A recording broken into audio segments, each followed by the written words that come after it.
के छ भाइ हाल खबर नेपाल जानला हैन हेल टोपी खोल्यो है नेपाल मलाई चाहिँ पुर्याउन जाँदैछ हैन गाडीमा नेपालै लगिदिन्छु भन्छ के गर्नु अनि यस्तै छ चलाएर अब म चाहिँ डेनमार्कबाट नेपाल जाँदैछु सिउ दिएर है के गर्ने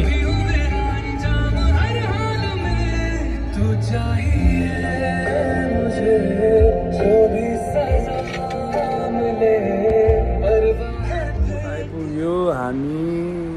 एयरपोर्टमा पार्किङमा केटोले राकेशलाई कुर्दै राकेशले गाडी स्लोली चलायो यहाँ चाहिँ सुरु भयो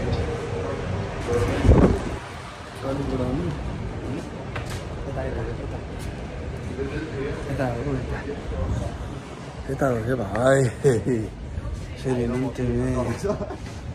कस्तो जाडो भएको त भनिरहन्छ तुर्किस एयरलाइन्स चाहिँ होइन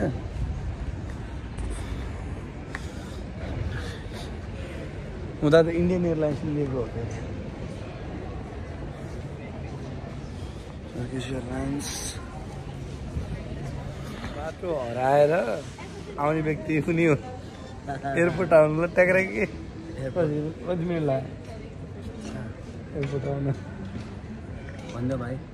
यो भाइ कामे चाहिँ चिरिकिरी गरेर काम गाडीले डिस्टर्ब हाल्यो भन्नु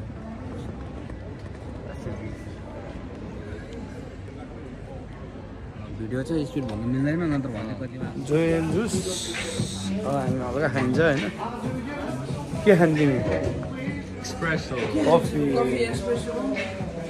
खाइन्छ संसारमा दारू हो दारू खाएर जाने कुरो भएन संसारमा होइन ल हामी म राकेश अब नेपाल जान्छु म हिँडी अब नेपालतिर नेपाल घुम्न जानुपर्छ सबैजना वर्षमा एकचोटि केही नभयो भने अथवा 6 महिनामा चाहिँ जानुपर्छ है सबलाई चाहिँ मैले यो भिडियो चाहिँ नेपाल जाउँ भन्ने अभियानमा चाहिँ बनाएको लकेटाहरू नभए प्याक गरिहाल्ने नेपाल हिँडिहाल्ने यसरी ट्याक्क लाएर यसरी हिँड्नुपर्छ अनि बिचमा नाच्दै जानुपर्छ नेपाल गएको हो नि त केटो नेपाल गएको हो साइला ल यसरी चाहिँ सेट आयो लास्ट लामो चाहिँ सेक्युरिटी चेक रहेछ म चाहिँ पहिलो सेक्युरिटी चेकमै पऱ्यो अब 20-30 मिनट चाहिँ लामो सेक्युरिटी चेकमा पऱ्यो कोपेनहेगनबाट अन्त ट्राभल गर्दै हुनुहुन्छ भने हस्पिटल पुऱ्याउनु होला लामो सेक्युरिटी चेक छ यहाँनिर सरल खोलिन्छ होइन अनि अब आफू जाने चाहिँ टक्क यहाँनिर हेरिन्छ इस्तानबुल 16:45 मा चाहिँ गेट खोल्ने रहेछ होइन सेक्युरिटी गेट चेक चाहिँ सकियो अब हामी ड्युटी फ्रीतर्फ लागिन्छ अब ड्युटी फ्रीमा चाहिँ यसरी छ के गर्नु रक्सी ल्याउनु पाउने भयो भने नेपालमा झप्पै ल्याइदिन्थेँ दिँदैन के गर्नु रक्सी ल्याउनु दिँदैन नेपालमा सब छ नि अब के गर्ने अब भिडियोबाट हेर्ने अनि खाने खाएको जस्तो फिलिङ गर्ने अनि खाने सब चिज खानलाई चाहिँ डेनमार्कै आउनु पर्यो है अब चट्ट उसको यसरी देखाइदिएँ मैले अब खानु होला होइन के गर्नु ल्याउनु खोज्यो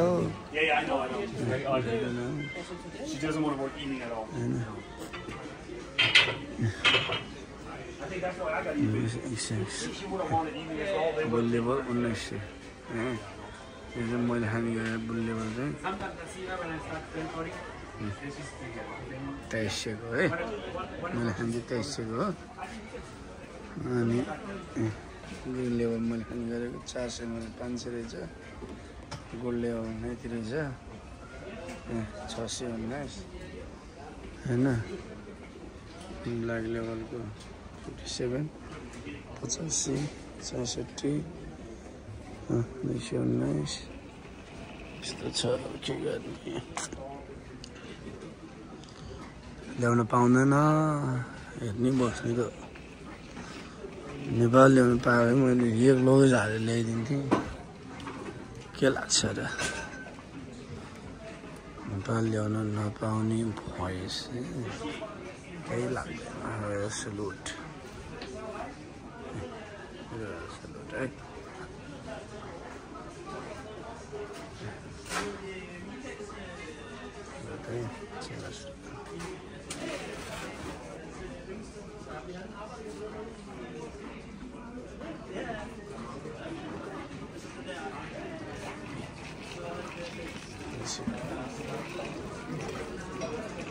खाम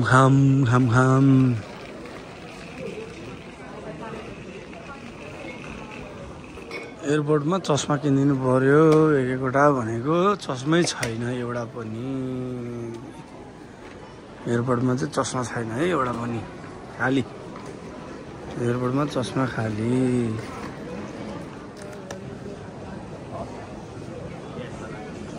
C30 तिर लाग्यो हामी हैन बोर्डर चेक पनि छ बोर्डर कन्ट्रोल छ अनि छ अहिले त एयरपोर्टमा लोड लामो लाइन छ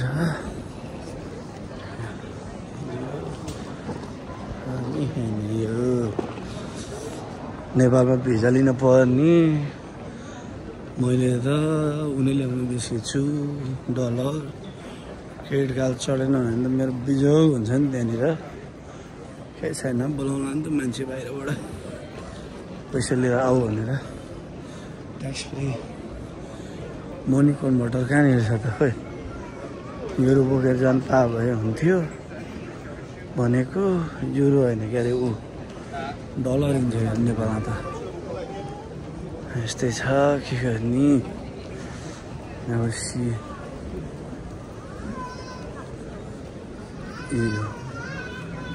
पासपोर्ट कन्ट्रोल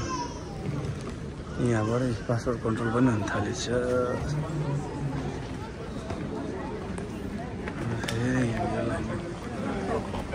यहाँ चाहिँ एउटा मनी कन्भर्टर रहेछ भित्र त्यहाँनिर चाहिँ मनी कन्भर्ट गरेँ मनी कन्भर्ट गर्दा पनि कस्तो ल्याङ गर्ने थियो भने है किन कसरी कति गर्ने केबाट गर्ने भनेर सोध्दो रहेछ $100 भन्दा माथि गर्नु पऱ्यो भने चाहिँ त्यस्तो रहेछ C30 तिर लागिरहेको छु होइन C30 तिर पक्का C28 आइरहेको छ C27 होला C28 थर्ड जाने फाइदा छ होइन C29 आउने बेला भयो यति भयो नेपाल बुढी बच्चा छोडेर जानै मन नलाग्ने रहेछ त्यस्तो नै हुँदो रहेछ के गर्ने ल 4:30 मा आएर चाहिँ मैले रोक्ने होइन त्यसरी चाहिँ हामी 4:30 बसेर कुर्छौँ उपाय अरू केही छैन